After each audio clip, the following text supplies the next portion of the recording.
having me. I'm so thankful to. I'm fairly new to the area. I've lived here now for a little over 2 years, and I'm just really.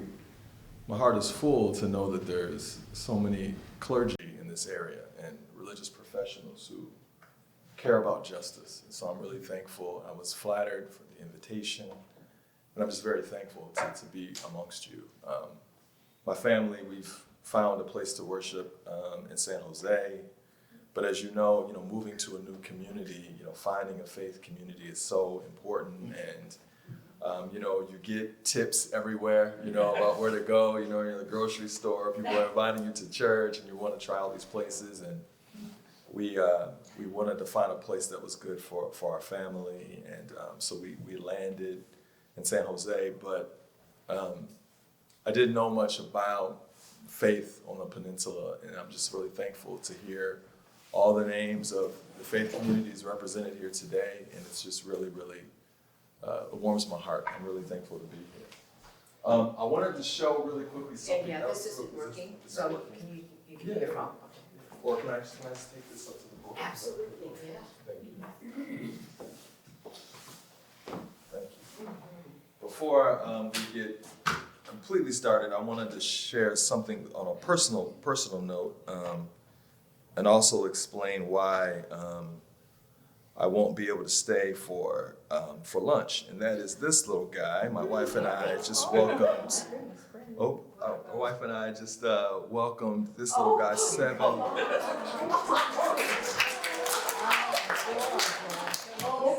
He's Livingston, 7 weeks old. So this is like my first time out of the house. So, I felt a little guilty, but a little excited. I've been on parental leave, and so getting out of the house, and so, but I can't stay for lunch because I have to take back formula for this afternoon, or it won't be a happy afternoon at home. We're out of so I got to run to Target when I leave here and get some formula. So I just wanted to share why I would be around. So now to something not as pleasant. I wrote this book. It came out a year ago in February of 2023, and I was interested in this because I stumbled upon, in my research on Dr. King, I stumbled upon, started making FBI requests for FBI documents, and found out that there was this minister who I'll talk a little bit about here that was working with the FBI to paint King as a communist and who was laundering FBI intelligence and investigations on King and putting it in his sermons. And so I stumbled upon this individual, and I started thinking, how often has the FBI been working with clergy to try to paint ministers who are pushing for justice as somehow communist or subversive? And it kind of led me to this project. And then at the same time, I was actually living in St. Louis. I was teaching at Washington University in St. Louis, and Michael Brown was murdered in St. Louis. And I was friends with a number of clergy in St. Louis, and they shared with me during the investigation that the FBI had reached out to clergy in the St. Louis area to say, listen, the grand jury is not going to indict Officer Darren Wilson. What are you all going to do to help us to make sure that St. Louis doesn't explode? And then I met another minister, some of you may know, UCC minister by the name of Tracy Blackman. And Tracy Blackman, I don't think she'd mind me sharing this, she told me that a number of the young people in St. Louis, as you all probably know, came to her for religious and spiritual counsel during the Ferguson protest. And she said the FBI approached her and said, listen, we really want to get to know some of these young people, these young adults who are protesting. So here's what we'd like for you to do. We'd like for you to call a prayer meeting and have the people come to church, and we'll just kind of show up. Surprise, right? And that way we can kind of show up and talk to these young people. And of course, Tracy said, no, I'm not going to betray their trust. So all of this was happening at the same time, and it got me thinking about this project. And so almost, 10 years later of fighting with the FBI, and I sued the FBI for some documents on Billy Graham as well, to try to figure this whole thing out. And so it ended up coming out to this book, The Gospel of J. Edgar Hoover. So in the book, I make three major claims in this book. The first is that J. Edgar Hoover made white Christian nationalism a bedrock of the modern national security state. And I think that, what's happening today with Kash Patel being, nominated to run the FBI and some of the things that he has said, what some of my colleagues have mentioned today around immigration, I think that all of this probably seems really irrelevant. So I want to be clear about the terms about Christian nationalism. A really simple definition, I think, would be the idea that, and I think this is important, the idea that conservative Protestantism, I think that's key. Oftentimes I hear commentators in the news talk about Christian nationalism. They leave out the conservative part because there are those of us in this room who are Christians, and our religion and politics leads us into very different solutions and conclusions. So I think it's important, to say that I think Christian nationalism we can define as the idea that conservative Christianity should be the bedrock of American governance. I think that's a very simple definition. I think there are a number of things that come with it. Obviously, it's the idea that the United States is fundamentally a Christian nation. And these are all things that Hoover said, by the way, that I have in quotes, that the essential elements of democracy are summed up for us in the Ten Commandments. So the idea that the Bible and the Ten Commandments sort of form the foundation of the Constitution and the Declaration of Independence. The idea that the founding fathers were evangelical Christians, right? As we know, it's not historically accurate. The idea that religion and democracy are interdependent, right? This idea that democracy can't exist without a Christian foundation.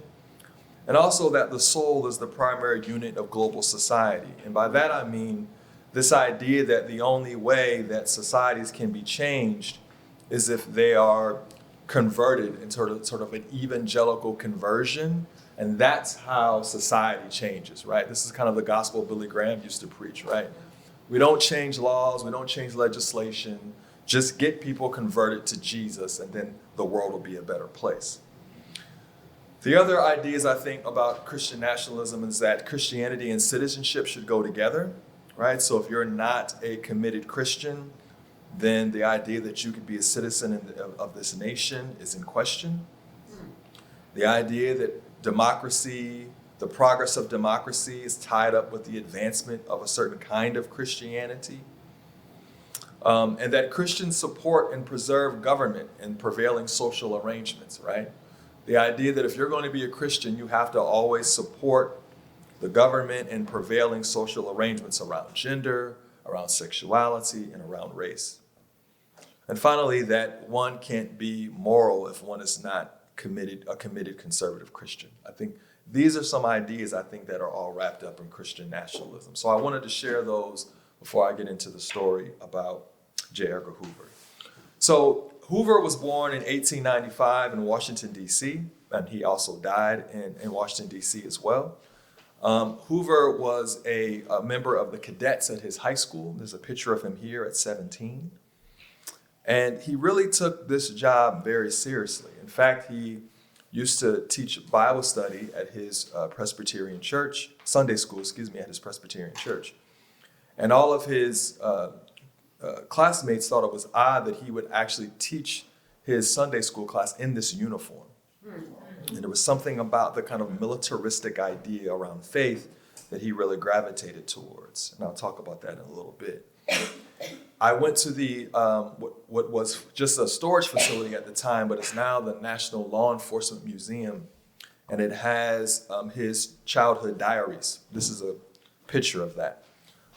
And he was born in 1895, so this is 1908, so he's 13 years old.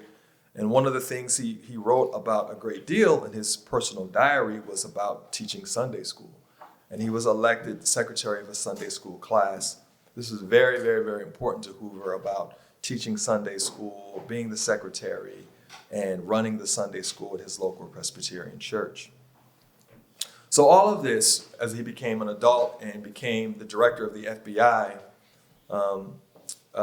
was a really important for him. He began as director in 1924, and he said, Sunday school has instilled within me a spirit of no compromise when dealing with persons and situations opposed to the ideal of a good Christian life. It has endowed me with a keener and deeper appreciation of my responsibilities as director of the FBI. So Hoover took from Sunday school and dressing up in this military sort of uniform, this idea of a very militaristic faith, this idea that people who aren't going to lead good Christian lives, according to his idea of a good Christian life, there should be no compromise whatsoever with those individuals. And he said later, as director of the FBI, that he felt the FBI had a Christian purpose to defend and perpetuate the dignity of the nation's Christian endowment. So this is how he thought about the Federal Bureau of Investigation, that its primary job was to perpetuate the nation's Christian endowment. The idea that, again, the founding fathers were Christian, that America was this Christian nation, and it was his FBI that was going to defend this. So when Hoover took over the FBI in 1924, there were a number of people of color and women who were in the FBI, but when Hoover took over in 1924, he kicked all the people of color out, and he kicked all the women out, and he exclusively hired Protestant and Catholic white men to be in the FBI. This is a picture of Hoover, his long-term partner. I'll say that we don't know if we don't have evidence that they were ever sexually active, but for all intents and purposes, they were life partners. Clyde Tolson over there on the side. They, for over 30 years, had lunch together every day. They worked together. They had dinner together every evening. And then when Hoover died, he left his home to Clyde Tolson. And at the televised funeral when Hoover died, when the flag was taken off of Hoover's coffin and folded up, it was given to Clyde Tolson. So for all intents and purposes, they were life partners. There's no credible evidence of their sexual activity, but I don't really think that matters, right? They were life partners, right? And all the other men that Hoover hired. So it was a very homosocial environment at the FBI, even as the FBI policed homosexuality in this country. Right? So there's those of you who study psychology know there's a lot there, right? There's a lot there. So in addition to hiring these men, he had them all sign this pledge, what he called the FBI Pledge for Law Enforcement Officers. And he encouraged police officers to sign it too. And in this pledge, in their employee files, was this document, and they had to sign it. And it said in part, "I shall, as a minister, seek to supply comfort, advice, and aid to those who may be in need of such benefits. As a soldier, I shall wage vigorous warfare against the enemies of my country, of its laws, and of its principles." So you see Hoover's idea as a young man, as a Christian, as a soldier, really come together in how he expected his FBI agents to conduct themselves, to be ministers and to be soldiers, waging warfare against the enemies of the country, enemies as they saw them.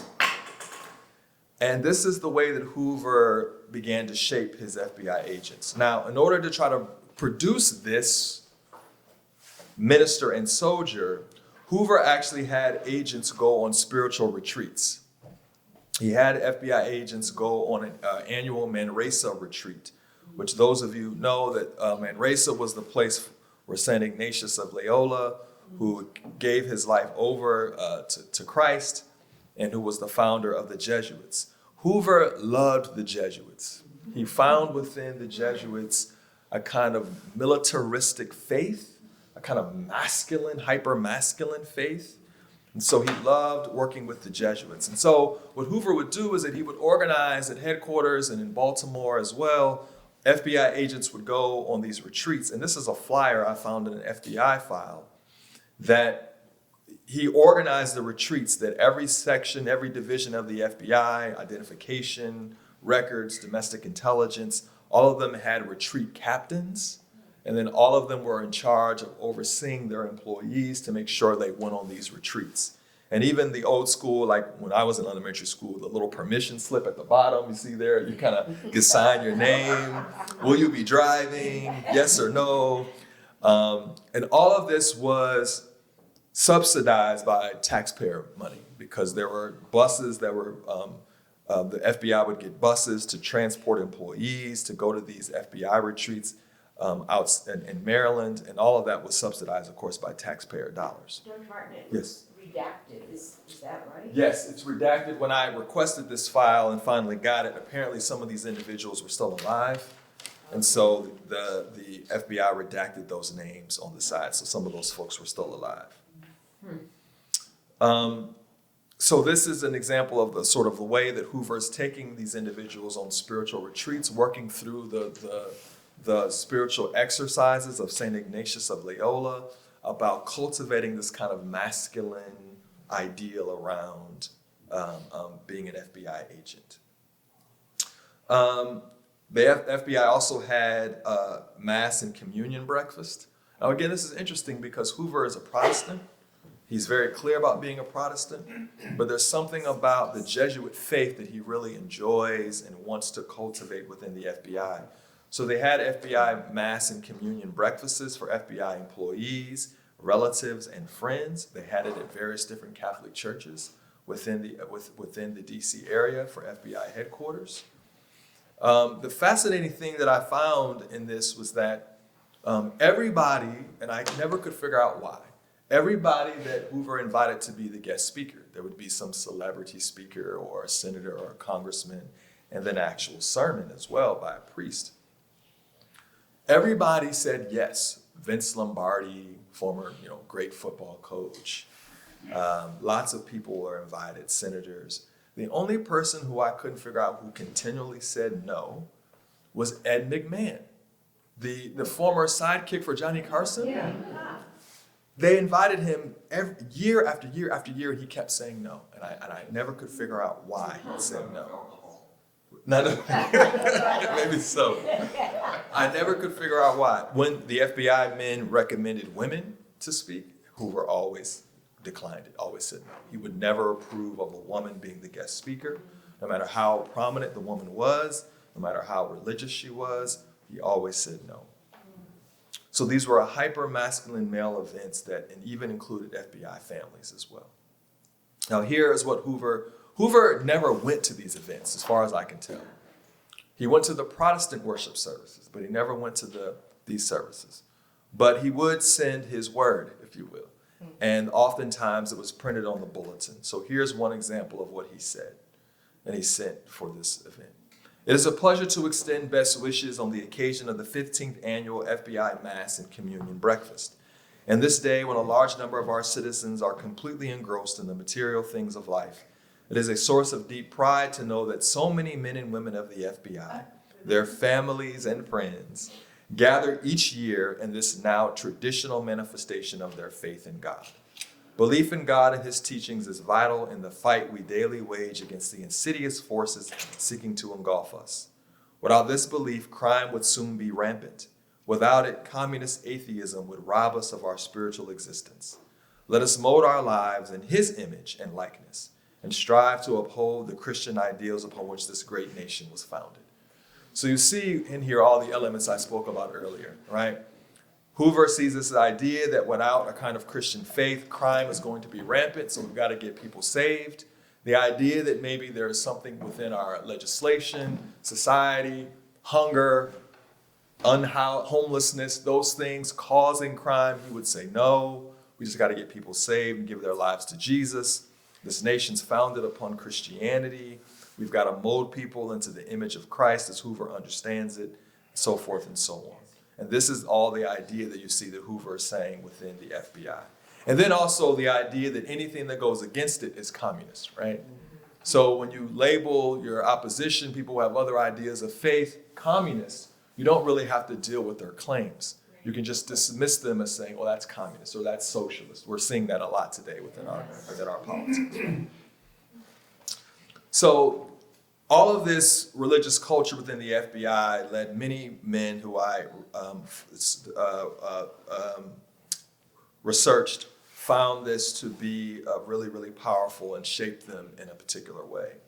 And this particular minister, who retired from the FBI and then became an Assemblies of God pastor, said, quote, "The Bureau was my seminary." Right? So this idea that his religious training, he really felt like he got from being in the FBI. Now, when Hoover took over the FBI, I mentioned that women were kicked out. Women were still doing secretarial and administrative work, but not investigative work. African Americans were kicked out, but then via a threat from the ACLU and Bobby Kennedy, constantly asking Hoover about African American agents, Hoover slowly began to hire African American agents beginning in 1962. And I tracked one individual down who was no longer with us, but when I was writing the book, his name was Wayne Davis. And Wayne joined in 1964. And he rose up in the Bureau, and I asked him about all of this. I said, I've got all this stuff about these religious services. What was that like? And he said to me, "What are you talking about?" I said, "Oh, there were these religious services that, all of you agents had to go through. Like, what was it like?" He said, I don't know what you're talking about. And so I felt really cool because I had the file with me, and I was like, I'm going to tell an FBI agent something, right? So like I was in an episode of Law and Order, I reached into my bag and I laid the file on the table, and I said, "Look." And it was the FBI file for these worship services. It's keeping track, attendance, and who was speaking and everything. And he looked at it, and he pushed it back to me. He's like, "I'll get back to you." So he reached out to some of his superiors. And he said, "Oh yeah, this was a thing, and basically you weren't really invited because you were black." So I finally tracked down an African American Catholic who retired from the Bureau. And he told me that yes, he said, they did not invite us. We were not welcomed there when we joined in 62, 64, and so forth and so on. He said, but I showed up anyway. He said, because I wanted them to know that they couldn't stop me from worshiping God. And so these worship services, even when African Americans came into the Bureau, were still very much so racialized, and African Americans were not encouraged to go. None of this, of course, was required of FBI agents. But those of you who know anything about a kind of paramilitaristic organization, right? If you want to move ahead, you fall in line, right? And so the idea that promotions and commendations, if you were not participating in the extracurricular activities of the worship services, many folks would have not been able to move ahead. So that's the religious culture there. And I'll say one more thing about that is that I also detail a story in the book about an FBI agent whose name escapes me right now, but he was disciplined because the Bureau found out that his son was gay. And it's really painful reading the correspondence because he leaves the family, he remarries, starts a new life, but the Bureau finds out that his son from his first marriage is gay. And his supervisors basically says, "You should have told us. This could embarrass us. How dare you?" And so he is demoted because of the very nature that his son is gay. So that's the kind of culture we're talking about here with that Hoover cultivated within the Bureau. All right, so now let's move to claim number 2. Now this is where Hoover makes connections with white evangelicals to really authenticate this ideal around Christian nationalism. He primarily does that through connections. Here is something that Hoover said on NBC Radio in 1942. "The present situation is similar in many respects to those dark days in the early 30s when crime ran rampant and threatened to corrupt the very bloodstream of the decency of America. It is once again the forces of the Antichrist." So Hoover is identifying crime and anything of this nature as part of the Antichrist, right? He mystifies these ideas, that it's evil spirits, right? It's not legislation or anything of that effect. "We should resurrect the plain, strong ideas of our God, our home, and our country, I will lift up my eyes unto the hills from which cometh my help cometh from the Lord. So Hoover frames this idea of crime and everything going on in America as part of sort of the anti-Christ movement, right? Anti-Christian. And Hoover said, quote, "I'm sure that if more emphasis were placed on the gospel of salvation and less on social justice, the latter will become a greater reality." So even in the 40s, right, you see Hoover using this language of saying social justice, we don't need to hear about all that stuff. Let's just get people committed to Jesus and then everything else will work itself out. Now, Hoover primarily helps to get this message mainstreamed by working with Christianity Today. Many of you are familiar with this magazine. Now, this individual here, Special Agent Fern Stukenbroker, I think I'm saying that right, had a PhD. He went to Washington University in St. Louis, where I used to teach. It's how I stumbled upon his records. And he was had a history PhD, but decided he wanted to join the FBI. Apparently, he was short, and as you can see here, he was balding. And so looking at his profile, his FBI file, the people who interviewed him weren't very impressed. They're like, this guy's short, he's not very handsome, we don't really want him in the FBI. But Hoover, which is like, again, the psychology, it's like, yeah, exactly. Yeah, right, it's like, right. But some executive says, wait a minute, this guy has a PhD. Like, we could use this guy for propaganda purposes. He could write stuff for us. So he is accepted into the FBI and joins what the FBI calls the Crime Records Division, which essentially was the FBI's propaganda arm, which wrote crime reports and wrote articles and essays, and even wrote Hoover's books for Hoover. And that's what this agent does. He is a United Methodist. He was a lay preacher for the United Methodists. And he...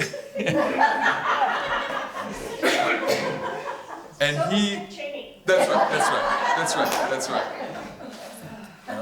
And he did a great job of writing for Hoover. And so what he started doing was writing Hoover's essays for Christianity Today.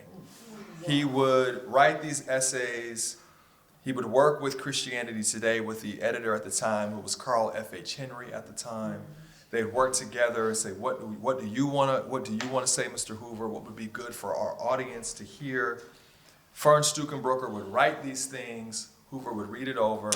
Then the Department of Justice would actually clear it, and then it'd be given to Christianity Today, and Christianity Today would print it. So as you see, this is the October 10th issue, 1960 of Christianity Today. Hoover wrote a series of essays beginning in the 50s all the way until his death into 1972.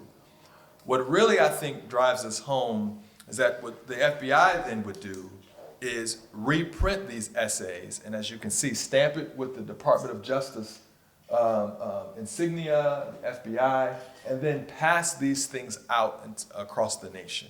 FBI agents in all FBI headquarters from California all the way to New York would get a serving of these essays, and then we could distribute them out to the public.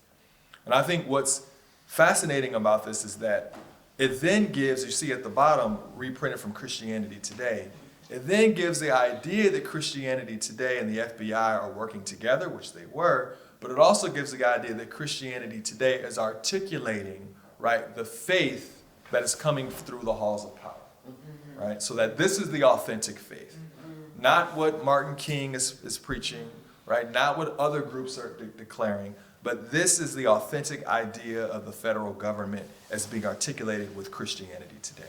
And I think that many folks who see themselves as white evangelicals see this history here and think that it's always been this way, that they've always been the moral custodians of our country. But in reality, that was built, right? That was created around this time. Now, what happens is that you know that Billy Graham, of course, is a part of Christianity Today. He's one of the founders of Christianity Today. He starts inserting some of Hoover's quotes from these essays into his sermons. Famous sermon like The Lost Frontier.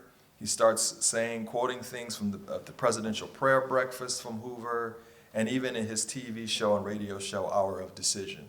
And this was really difficult for me discovering all of this because I grew up, my mother was a big fan of Billy Graham, and so, when I called and told her, needless to say, we had a long conversation on the phone where she was asking me about the state of my soul. So we had a great conversation, though. We had a great conversation. But all of this, of course, is seeping together, and so Graham starts quoting Hoover again, which then makes Americans see Hoover as this sort of religious figure, right? As somebody who's really important. So here's some of the letters I found, people writing Hoover to that very point. Yesterday morning, this is a preacher, yesterday morning I preached on guidelines for a civilization in peril from your essay in Christianity Today. So you have ministers across the country who start just taking Hoover's essays from Christianity Today and just simply preaching them from their pulpits. So now Americans start hearing J. Edgar Hoover's gospel in their pulpits. Here's someone else who wrote in from California. Our minister always uses a scriptural text, but this Sunday he used Mr. Hoover's article instead. It was an excellent sermon. America should be deeply grateful for a man with such insight and high Christian ideals. So all of this was in FBI files that I found that people were writing into the FBI, quoting and saying how much they appreciated Hoover's essays in Christianity Today. And you can kind of see this happening today, right? Trump's words, I'm sure, are coming across pulpits, unfortunately, across the country, right? So finally, part 3, and finally we'll close. Hoover and his FBI became adjudicators of evangelical identity and true faith and allegiance. Right? So Hoover and the FBI began to sort of adjudicate and judge what is real, true faith and allegiance to this country and what is evangelical identity. Now they do that through a number of ways. Here's just one one letter that I found from a woman to Hoover.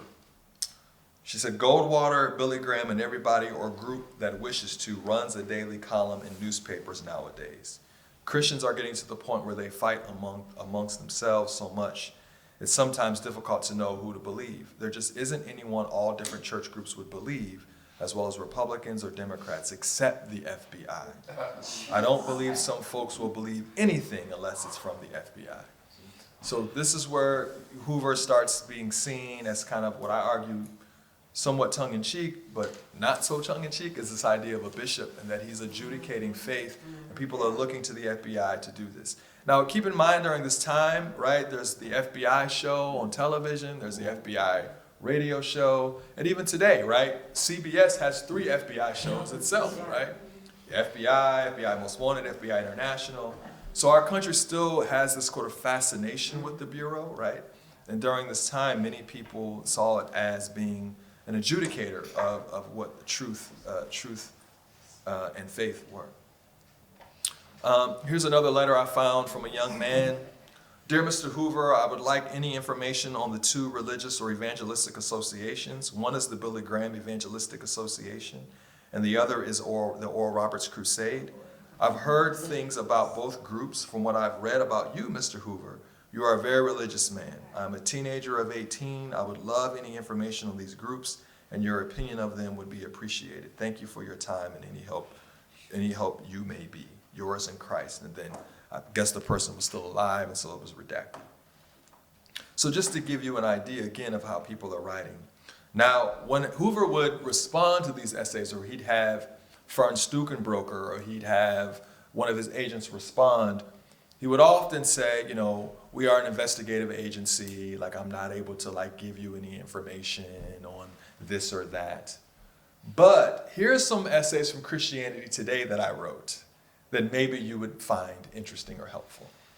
So in that way, he avoids publicly endorsing Billy Graham, but he sends his essays in Billy Graham's journal, magazine. So in that sense, Hoover then really kind of endorses the kind of faith that Billy Graham and others are putting forth.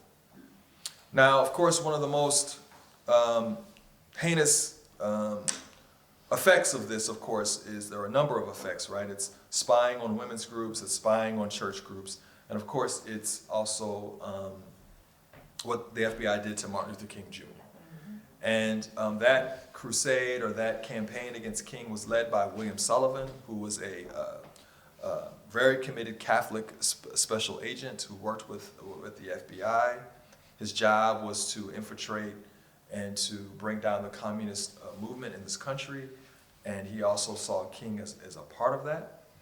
And so part of what Sullivan wrote, which is one of the famous memos that he has here, Hoover was convinced that King was a communist. Sullivan wrote to him right before the March on Washington and said, there's no evidence, this guy is very religious, the communists aren't having any impact on him, I've decimated the Communist Party, trust me, it's fine. Hoover was not very happy with that. Hoover said, this is wrong, you're wrong, you're wrong, you're wrong. King gives the I Have a Dream speech on the March on Washington. 2 days later, Sullivan writes this very famous memo where he says, quote, which is crazy to hear an FBI agent say this, but from the very top, he says to Hoover, as we know, facts by themselves are not too meaningful. Right? So he's apologizing, saying, I'm sorry that I know I said the facts are not there to say King is a communist, but now he pivots and says, as we know, facts by themselves aren't too meaningful. For they are somewhat like stones tossed in a heap as contrasted to the same stones put in the form of a sound edifice. It is obvious to us now, it means us, meaning domestic intelligence, that we did not put the proper interpretation upon the facts which we gave to the director. We have been aware of the communist influence of nearly 2 years on Martin Luther King Jr., who's head of the Southern Christian Leadership Conference, and in the comprehensive memo entitled Communist Party, USA, Negro Question, dated August 23rd, 1963, we set out information to the effect that a number of Negro leaders in this country have had subversive connections in their backgrounds, and that Martin Luther King Jr. has been dealing with, and it's redacted there. We probably believe it was a gentleman by the name of Stanley Levinson, who was a Jewish attorney who worked with King, who had given money in the past to the Communist Party, but because of that, the FBI just decided to believe that King was somehow being influenced by the communists. As previously stated, we are in complete agreement with the director that communist influence is being exerted on Martin Luther King Jr. and that King is the strongest of the Negro leaders. As we have stated before in a memorandum, we regard Martin Luther King Jr. to be the most dangerous and effective Negro leader in the country. So this is where the Bureau begins to go after him. As many of you know, they started attacking him, spying on him. They got Bobby Kennedy in October of '63 to give them license to put hotel bugs in King's room, to bug his telephone. Now, Bobby Kennedy's memo says he gives the address of King's office in Atlanta and his home, and it says, comma, or any place he shall move. Now, it's believed that Bobby Kennedy meant by that if King were to ever to move to a new home, they could bug that as well. The FBI interpreted that very figuratively. So everywhere King moved, hotels, traveling across the country, they would then try to bug the hotel rooms. As a result of that, many of you probably know this, they reportedly found information of King having extramarital affairs, right? And so they decided they were going to try to use that to extort Martin Luther King Jr. to get him to either bow out of the civil rights movement or perhaps even what many investigators believed, the Senate Intelligence Committee, that it was also to get King to die by suicide. So this is a letter that William Sullivan, that was found in FBI files, sent to King. And many of you may have seen the movie. This scene is depicted in Selma, where Coretta actually gets this letter. It's a letter, and it's also a mixtape of purportedly of King having extramarital affairs in hotel rooms. So they take this information. This is the FBI, right? This is the Federal Bureau of Investigation.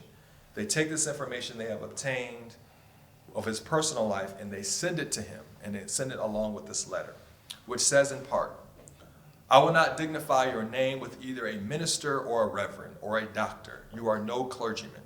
You cannot believe in God and act as you do. The church organizations that have been helping Protestant, Catholic, and Jews will know you for what you are, an evil, abnormal beast pretending to be a minister of the gospel. Satan could do no more. So they are attacking him, right, as somehow being like not a true minister. He's not authentic. He's not what he's supposed to be. Finally, it says, King, there's only one thing left for you to do. You know what it is. You have just 34 days in which to do it. Now, those 34 days were 34 days before him to receive the Nobel Peace Prize, something that Hoover desperately wanted and believed he should have been awarded and was never awarded. And so there was this very personal vendetta here, too, about having King do something in 34 days. There was but one way out for you. We lost your cord. Oh, is that what happened? Oh, thank you. Go back there. Sorry about that.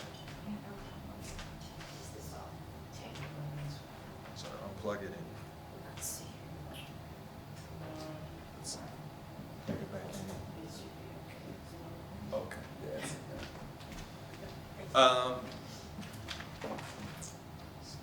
Let's see. I might need to just re-register.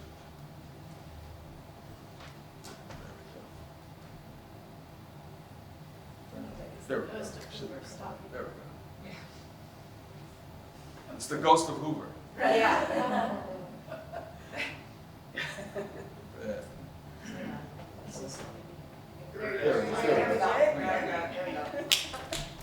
34 days in which to do it, you are done. This is but one way out for you. You better take it before your filthy, abnormal, fraudulent self is bared to the nation. So Sullivan sent this. He denied it in front of Congress and said that someone slipped it into his employee file, that he didn't write it. But it's pretty clear he was ahead of this campaign, so it's very clear most likely Sullivan wrote it. It was given to an FBI agent who flew to Miami, Florida, and mailed it from Miami, Florida to Atlanta to King's home, along with the tape of King's activities in the hotel.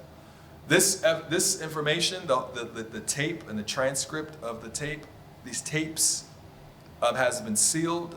That seal is up in 2027.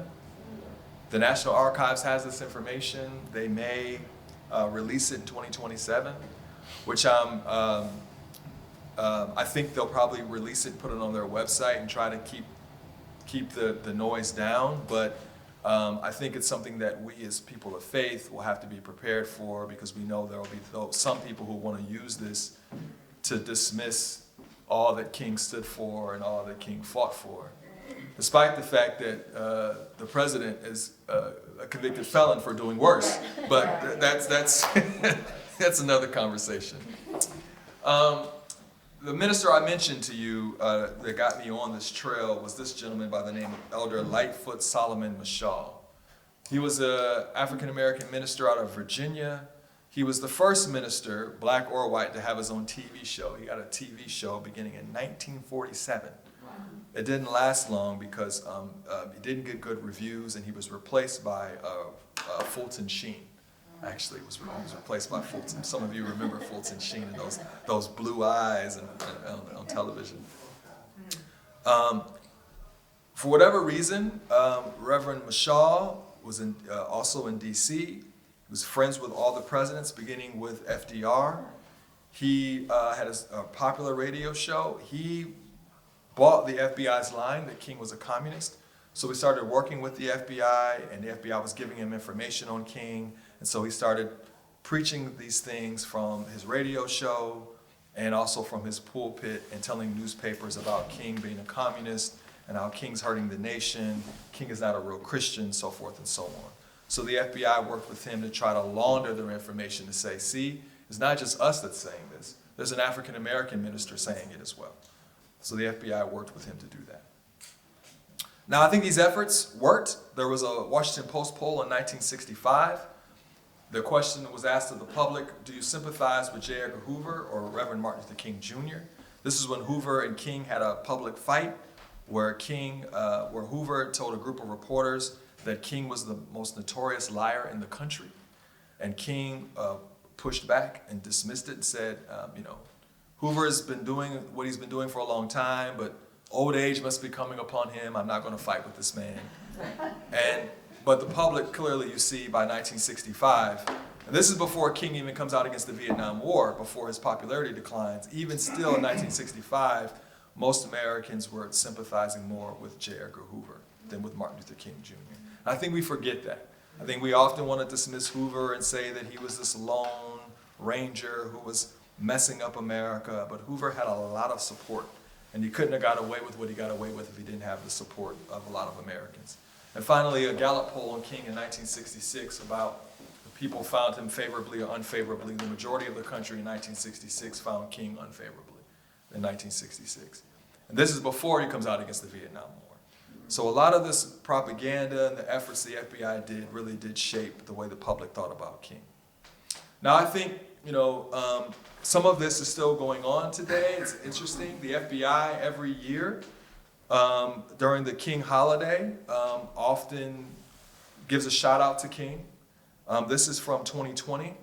The FBI has put King's quote, "The time is always right to do what is right." That is now at the FBI headquarters, FBI training facility, where the FBI Academy works in Quantico. So some of this history, I think, has been forgotten, and now the FBI is kind of adopting King as this sort of mascot, as this sort of advocate, that the FBI is always doing what is right. I do think Comey, who is, I'm not picking on the Methodists, but who's the United Methodist as well, I think Comey tried to use the episode with King to train new agents. He kept Bobby Kennedy's memo of authorizing the surveillance of King at his desk as a reminder for the FBI not to repeat this. But, of course, he was fired, and now perhaps with Kash Patel being maybe perhaps the next FBI director, you could see King now being used in many ways as a mascot for the Bureau, instead of what we know is that in many ways people like King, and in King's legacy, folks like you all, right, who are fighting for justice, often find themselves at odds with the FBI.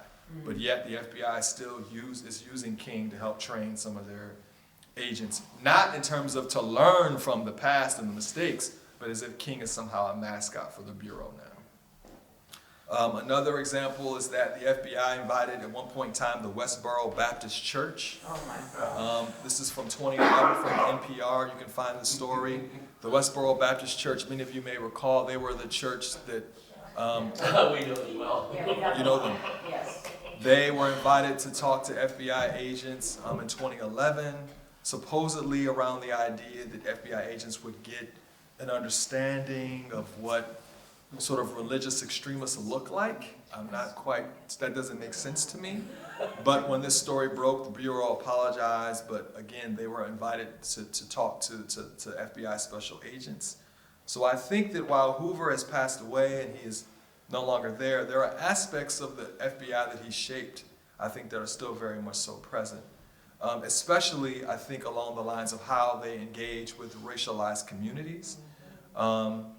There was this intelligence brief that was sent out in 2017 warning FBI agents about black identity extremists, that African Americans were being motivated by purported assault and brutality by police officers, and so that FBI agents and police officers should be watching out for African Americans, especially African American men, who are influenced by a racial ideology to attack law enforcement officers. And again, that doesn't seem to purport with this thing we call facts, right? Another example, I think, was the fascinating idea that in January 6th, the FBI had a number of informants embedded in the Proud Boys, but yet still January 6th happened, right? I think that, when it comes to other faith communities, especially our Muslim brothers and sisters, if anything even looks like someone thinking about perhaps doing something that they think might be subversive, the hammer comes down, right? Yeah. But yet with these white supremacist groups, they have FBI informants embedded in these groups, and yet somehow these events still happen, right? They're not stopped ahead of time. And I think that there's something along the lines, I think, of a white Christian nationalism for many FBI agents that operates as a norm, that is okay. But yet when other groups talk about religion and politics and don't come to the same conclusion, that they have to be stopped, right, beforehand. So I think that there's still this idea, and I think if Kash Patel is confirmed, I think we're going to see even more of this kind of Christian nationalism. Now there is a bill that's been presented that's probably never going to be passed in Congress along the ideas of to dedicate domestic terrorism, a domestic terrorism office within the Department of Homeland Security and the Department of Justice, to try to combat some of the white Christian nationalism and the violence that we've seen, particularly the violence we've seen. But there are many people who are divided on this issue. There are some folks on the left who feel like giving the FBI and the Department of Justice more power is dangerous because typically they focus on groups of color and they focus on religious minorities, so that it's a bad idea. There are others who believe, including Democrats, who believe that this is what we need if we're going to stop some of the white Christian nationalist violence that's happening in our country. So this is legislation that's been pending in Congress for quite some time. I think that as faith communities, faith leaders, I'll close with this. I think, obviously, one way I think all of us can combat this, of course, is just our own witness, right? The own way we live our lives. Obviously, that's one way that we're presenting a Jesus and presenting our faith, presenting, ideas that religion and politics don't have to lead to sort of far-right ideals, right? That our faith and politics can lead us towards ideas of justice and equality. I think that's the most powerful witness against a white Christian nationalism. But I think in interpersonal relationships, I think it's frustrating, but it's been my experience, especially raising a teenager, that you gotta form relationships with folks. And it's very challenging to try to get someone to change their mind if you don't have a relationship with them. If you start off by saying, you're wrong, you're crazy, can't believe you voted for Trump, you're stupid, right? That typically doesn't work well. But I think that if we can form relationships, and this is what's challenging, is try to form relationships with folks. And I've heard this, I'm sure you all have heard it before, but I've heard this before, and I think it means something, is that change happens at the speed of trust. Yes. And I think that if we can work with folks who we see on the other side of this coin of religion and politics, we may not be able to change everybody's mind, but I think if we can change just one or two, I think that that's a positive impact, because we don't know what type of influence they'll have with their friends and their family, especially around the times of the holidays and folks are around family and friends discussing these issues. So I want to thank you all for having me. I want to thank you all for the work that you do in your respective communities. It means something to me personally and professionally. And I'll be happy to maybe at some other time to come back and talk about the MLK Institute when we finally digitize King's papers, and that'll be possible for folks around the world to access some of King's ideals and sermons, which perhaps will be a helpful reflection point for all of you in the work that you do. So until next time, thank you all for having me. It's been a pleasure.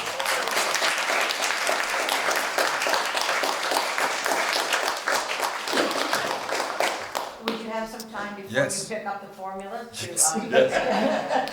And diapers, don't forget the diapers. don't forget the diapers, for questions? Yeah, I would love some questions, yeah. Thank you. I have two to start off. One is was his version of the FBI pledge the first version of the pledge ever, or was it a change from a document that existed? That's the Great question. Okay. Okay. Okay, so my understanding, his was the first. He comes into the FBI in 24 and really sees himself as trying to professionalize it, trying to make it more scientific. It had been plagued by bribery schemes, it had been plagued by being unprofessional. Prior to the start of the FBI in 1908, the Department of Justice didn't have its own investigators. So they were hiring like the Pickerington Detective Agency and all these other things. And those were always open to government contracts and bribery and secrecy. And so when the FBI finally gets its own investigators, it still starts off as this kind of ragtag group. Hoover comes in 1924 and really professionalizes it. He brings about the FBI papers. He worked in the Library of Congress, so he brings a kind of Dewey Decimal number system to FBI files. He puts everybody through training. He creates the FBI scientific lab for investigating crimes. He goes to Scotland Yard and has an exchange program with Scotland Yard to try to learn from what they're doing over in the UK. So he really tries to professionalize it. So to my knowledge, this is the first pledge like this that existed about having employees sign this and have it in their FBI file, their employee file, about what it means to be an FBI agent. Is there an adjusted pledge today? Do we know? That I do not know. From what I can tell, a lot of these practices died out when Hoover died in office in 1972. But I did see in Chicago recently that FBI agents were given paid time off during events such as, what am I thinking about? Good Friday worship services to go off, Ash Wednesday, and apparently there was some, people were upset about that, so FBI agents were not given paid time off to go get on Ash Wednesday. But they can still get together and have worship services. After Hoover died, some of the services continued, especially the Protestant service continued, and Pat Robertson was the speaker twice in the late 70s and early 80s, even after Hoover had died. So I think there are still these voluntary associations within the Bureau. There was a lawsuit, the Department of Justice was saying that, you know, you can't use government money anymore to do these things. But FBI employees certainly on their own can have these worship services on their own, but certainly they can't use federal appropriations to do that anymore. The other question is what a large term, long term he had for many 48 decades. years, 48 and years.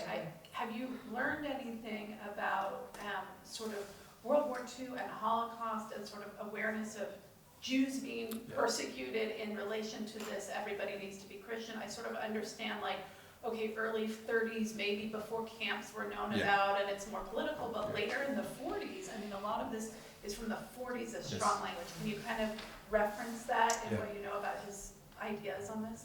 So he did not trust Jewish brothers and sisters. He felt that Jews and African Americans were susceptible to communism, more so than sort of a white Protestant, right?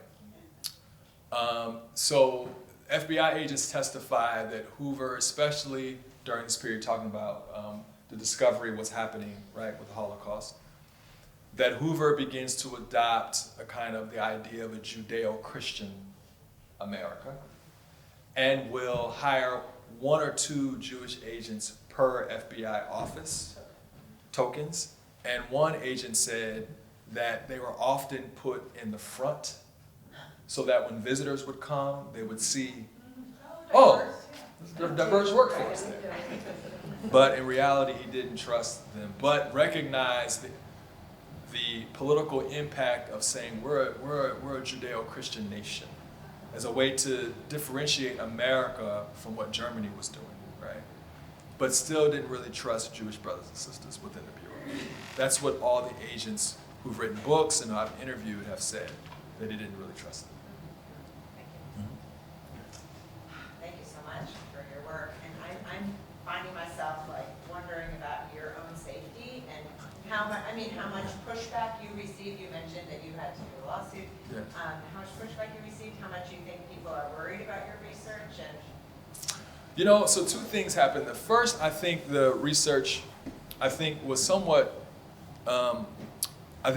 went underneath the radar for some people because my colleague Beverly Gage wrote a biography of Hoover a couple months before. Her book came out in November, and then in December, I think, or January, she was awarded the Pulitzer. So I think that most of the attention went in that direction. But as you mentioned previously, right, that book and most of the documentaries don't delve into the fact that Hoover had this kind of Christian underpinning. And I think that's partially because we think about the FBI attacking faith communities, but we don't think about them advocating faith. And I think that, so this research kind of went under the radar. That's one thing. Second thing is, my wife was not very, I think, excited about me doing this research. But I did, once I decided I was done. I decided, okay, I'm not gonna make any more Freedom of Information Act requests. I think I have everything I need. I did do what's called a Privacy Act request, which is where you can see if the FBI has any information on you. Oh. And I was just curious if that. So I did that on myself to see, and they said they didn't have anything, and you have to trust them, right? It's not like they let you go into their archives, right? Right. But I did have this really strange experience in St. Louis when I was writing this book. I was working with a religious nonprofit that was working on mentoring and job training for young men who had been incarcerated. And I was working with this group, and I was volunteering to mentor someone. I came out of the facility, and there was a guy outside. I was like, oh, hey, it's nice to see you. I'm glad you joined the group, and I would love to get lunch and talk about, our work with this group. So I thought, sure. And then so we met for breakfast. He was asking me all these questions about my politics, which I thought was interesting. But I didn't think anything of it because I was like, we both working for this religious, nonprofit organization. So then I went back, to the group. We had another group meeting with our mentees, and I told some of the folks on the staff, like, oh yeah, I had lunch with Gary, a breakfast with Gary, it was a pretty nice guy, and they were like, who's Gary? And I was like, no, the guy who he's a mentor here, right? I was looking around like, oh, I don't see him, and then I started thinking, oh, he did meet me outside, right? You know what I mean? So anyway, I don't know, that might just be my imagination, but it was kind of weird. It was kind of weird. It was almost as if he was interviewing me to see what my politics were radical, and he was asking me what I thought about Black Lives Matter, what I thought about all this different stuff. So I was writing the book, and I did have my lawsuit ongoing with the FBI for documents on Billy Graham. So that might have been a situation where I was being interviewed. I teach a class, I haven't taught it at Stanford, but I taught a class called the FBI and American Religion and Politics. I wanted my students to have information and hear voices besides mine. So I wrote the FBI in St. Louis a year before teaching the class to say, I know you have a community liaison who does community events, goes and talks to faith communities. Can they come to my class? I want my students to hear from the Bureau so they can see if what I'm saying is accurate or right. I didn't hear from them for 6 months. And then finally, they wrote back, oh, we don't know how we lost your request. Like, oh yeah, sure, we would be happy to send our community liaison to join. I think that was probably the background check period. I think they were probably checking to see what my politics were. And then the agent comes and he's giving a lecture on what the FBI does, but he can't seem to get his USB jump drive to work in the computer in the classroom. So I naively was like, well, you can use mine, right?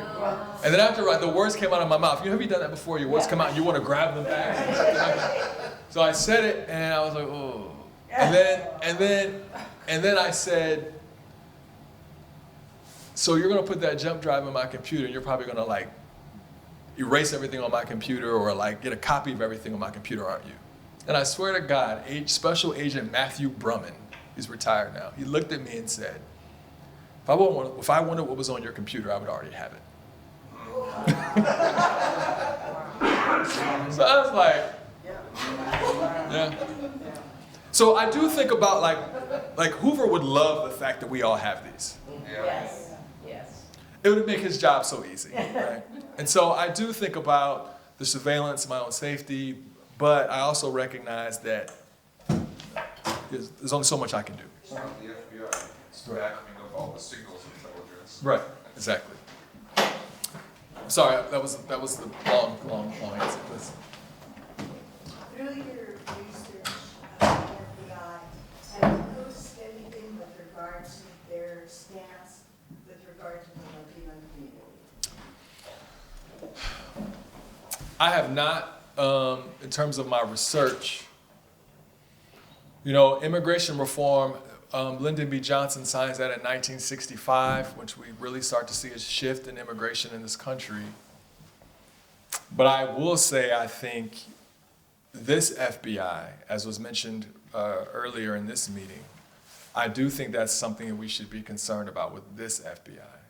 and what ICE and Department of Homeland Security and what the Bureau, what folks will try, I think, to use the FBI to do in the Trump administration.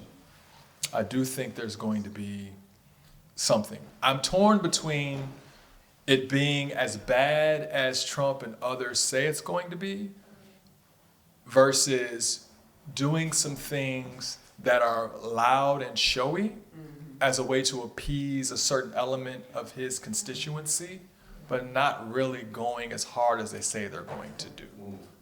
Exactly. I'm torn between what's going to really happen. Thank You know.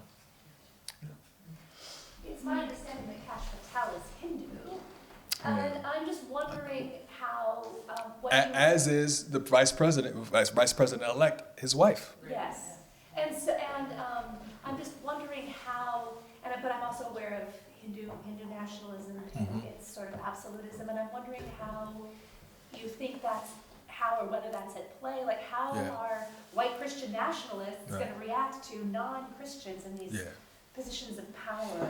Yeah. What are you noticing about that? So I saw that when Trump picked Vance, there were a number of folks, especially white males, who were saying, why would you pick this guy? He's not even married to a white Christian woman. So there was some of that. But I think what I've noticed about Christian nationalism is that theology doesn't matter as much. There you go. But or at all, right? But as long as one's political conclusions and positions line up. So like how you get there, whether you think it's, through salvation through Jesus, or if you think it's through, Hinduism, I think what matters is that you believe that heterosexual men should run everything, and that women should be subordinate, that, queer folks should be subordinate.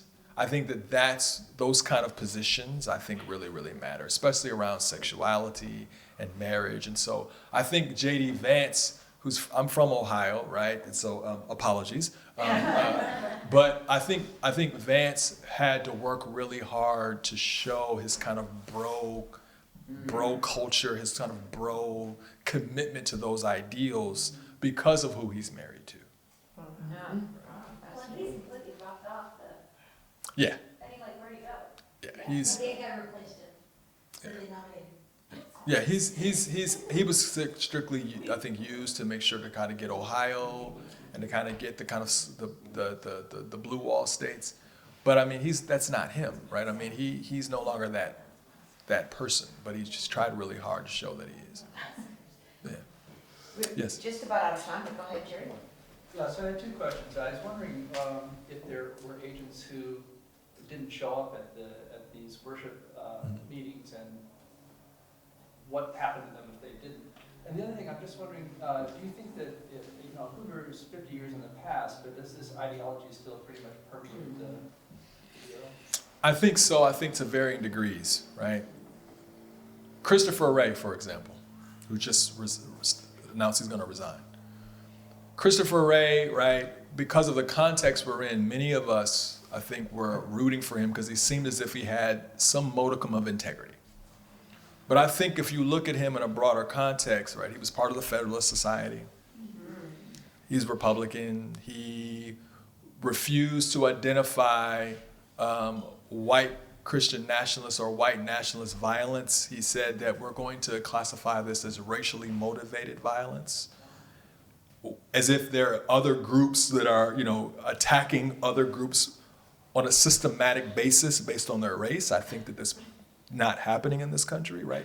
But he decided to not name it, right?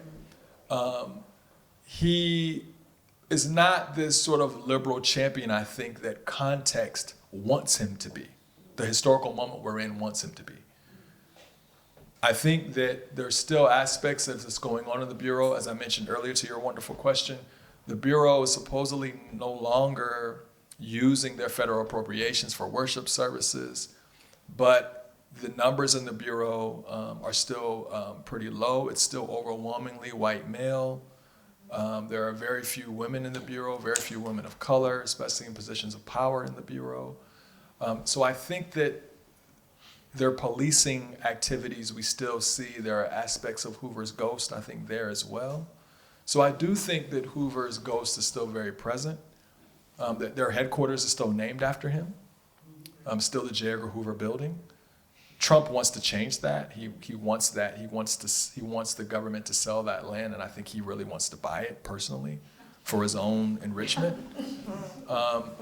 But there's debates about building a new FBI building outside of DC, away from the Capitol, supposedly to inoculate it from an influence. Whether or not that'll be the J. Edgar Hoover building, I don't know.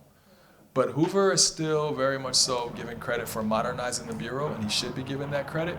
But I think there's parts of his legacy that are still there that we're still wrestling with today. And I think we're going to probably see that as it relates to how faith communities engage with the question around immigration and questions around justice, questions around police brutality. I think we'll still see the Bureau has some Hoover left in it. So, Dr. Martin, Yeah. there's in your book, the stained glass window. Yeah. Now, is that still there? You know, so I did mention this. So I opened the book up with the fact that there is I'm not picking on the Methodists, but there's a United Methodist Church. Capitol Hill United Methodist Church in DC has a stained glass window, and I can find it here, that was dedicated to J. Edgar Hoover in 1966, because the church was built on the land of his childhood home. And so they had a worship service that really kind of lionized him, almost like a Protestant saint. Like, we're building this church on the ground here, so there's this stained glass window of Jesus, a kind of crusading Jesus dedicated to Hoover in 1966. When news breaks in the Washington Post in 1971 that the FBI was actually doing what many people thought they were doing, and the evidence breaks that they're spying on women's groups and students' groups, and not for crimes but for politics, someone removes the plaque from the window that says this is the J. Edgar Hoover stained glass window. Hoover sends agents to investigate. They write back like, Mr. Hoover, the plaque is gone. We really can't investigate any further. We're going to blow our cover. We're trying to pretend like we're church people, and and so, but the plaque inside the church is still there. So I use that in the book to say, and thank you for raising this, I use that in the book to say that from the outside, Hoover's influence looks like it's gone, but on the inside, it's still very much so there. So that Capitol Hill United Methodist Church reached out to me this year, and they wanted to recommission the window.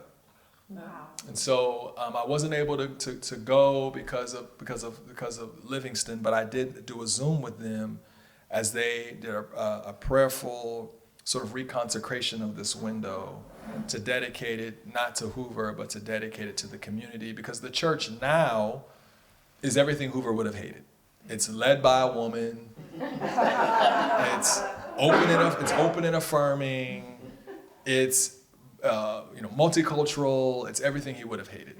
And so the youth of the church did a study on the window. Like, why do we have this window, and who is this J. Edgar Hoover guy? And I think they stumbled upon my book, and so they ended up recommissioning the window this year. And it was that It's the Capitol Hill United Methodist Church in Washington, D.C., if you want to check it out. Yeah. So thank you all for having me. It's been a pleasure.